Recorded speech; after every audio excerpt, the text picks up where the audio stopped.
Kalian pernah nggak sih benar-benar mikirin apa itu nyata? Hari ini, kita bakal coba bedah pertanyaan ini lewat dua teka-teki yang jujur aja lumayan bikin pusing. Siap? Yuk kita mulai. Oke, yang pertama, coba pikirin soal warna. Kita kan lihat warna tiap hari ya kan? Tapi, coba deh bayangin, kalau semua lampu di dunia ini kita matiin, gelap total, warna merah di buah apel itu kira-kira masih ada nggak ya? Nah, sekarang kita naikin levelnya. Gimana soal waktu? Kalau seandainya ya, seluruh alam semesta ini kita pencet tombol pause. Semuanya berhenti total, nggak ada satu hal pun yang terjadi. Pertanyaannya, apakah waktu itu sendiri masih terus berjalan? Oke, untuk ngebongkar dua teka-teki ini dia peta perjalanan kita. Pertama, kita bakal bayangin dunia tanpa cahaya buat mecahin misteri warna. Habis itu, kita bakal nyelam lebih dalam ke misteri waktu. Dan di akhir, kita bakal sambungin semua benang merahnya buat lihat sebenarnya apa sih yang bisa kita pelajarin soal realitas itu sendiri. Oke, kita masuk bagian pertama. Dunia tanpa cahaya dan tanpa peristiwa. Yuk, kita mulai dulu sama eksperimen pikiran kita soal warna. Jadi, yuk kita pecahin misteri pertama.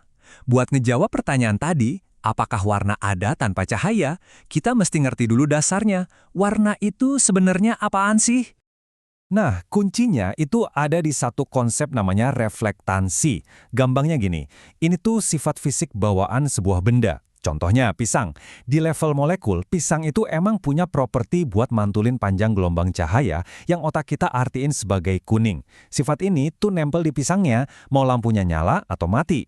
Udah jadi bagian dari si pisang itu, sama kayak bentuknya. Jadi, proses kita ngelihat warna itu sebenarnya kayak rantai kejadian. Pertama, cahaya, si pembawa pesan, nabrak sebuah objek. Terus, objek itu pakai sifat reflektansinya mantulin pesan tadi ke mata kita, yang jadi detektornya. Tapi belum selesai. Otak kita nih yang jadi penerjemah utamanya. Dialah yang ngubah sinyal-sinyal tadi jadi sebuah pengalaman, sebuah sensasi, yang kita sebut misalnya merah. Nah, disinilah letak intinya. Ternyata, kata warna itu nunjuk kedua hal yang beda banget. Di satu sisi, ada sifat fisik di luar sana, di bendanya. Di sisi lain, ada pengalaman sensorik yang diciptain di dalam otak kita. Dua hal ini sama sekali nggak sama. Jadi ini dia jawabannya. Kalau nggak ada cahaya, sifat fisik yang bikin warna itu mungkin ada, si reflektansi tadi, itu tetap ada. Daun ya tetap punya molekul yang siap mantulin cahaya hijau.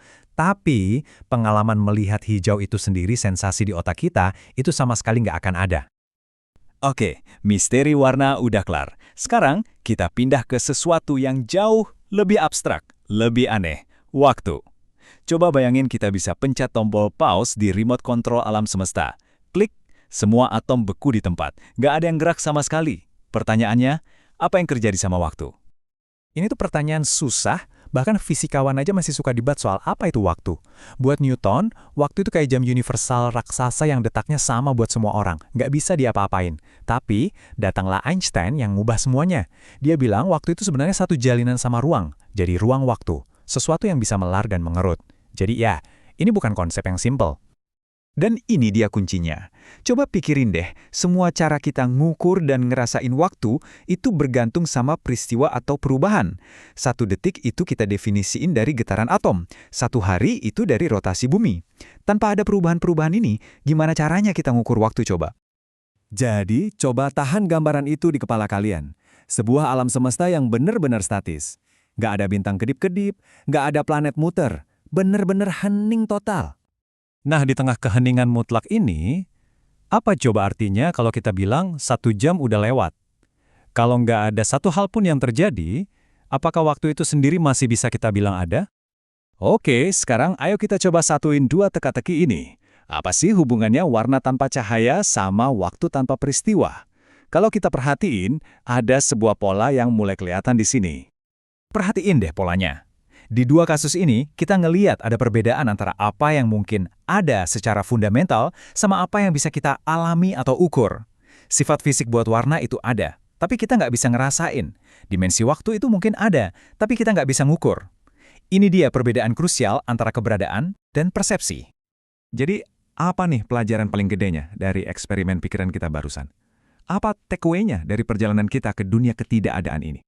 Biar benar-benar kebayang soal waktu tanpa peristiwa, coba pakai analogi ini deh. Bayangin ada jalan tol yang panjangnya gak ada ujung, tapi gak ada satupun mobil yang lewat. Jalan tolnya itu sendiri, yaitu dimensi waktu, mungkin emang ada di sana. Tapi tanpa mobil, yaitu tanpa peristiwa, yang gak ada yang namanya perjalanan, gak ada pergerakan. Konsep waktu berlalu jadi kehilangan semua maknanya. Nah, jadi ini dia poin utamanya. Ternyata ada jurang pemisah antara realitas fundamental di luar sana sama pengalaman kita di dalam sini. Realitas yang kita kenal itu dibentuk oleh interaksi kita dengan alam semesta, entah itu lewat cahaya atau lewat perubahan. Apa yang ada di luar sana mungkin baru benar-benar jadi nyata buat kita saat kita mempersepsikannya. Dan semua ini ninggalin kita dengan satu pertanyaan terakhir yang provokatif buat kalian renungin. Setelah obrolan kita ini, coba deh pikirin, seberapa banyak sih dari realitas yang kalian anggap nyata ini yang sebenarnya bakal tetap nyata kalau nggak ada kita di sini buat menyaksikannya?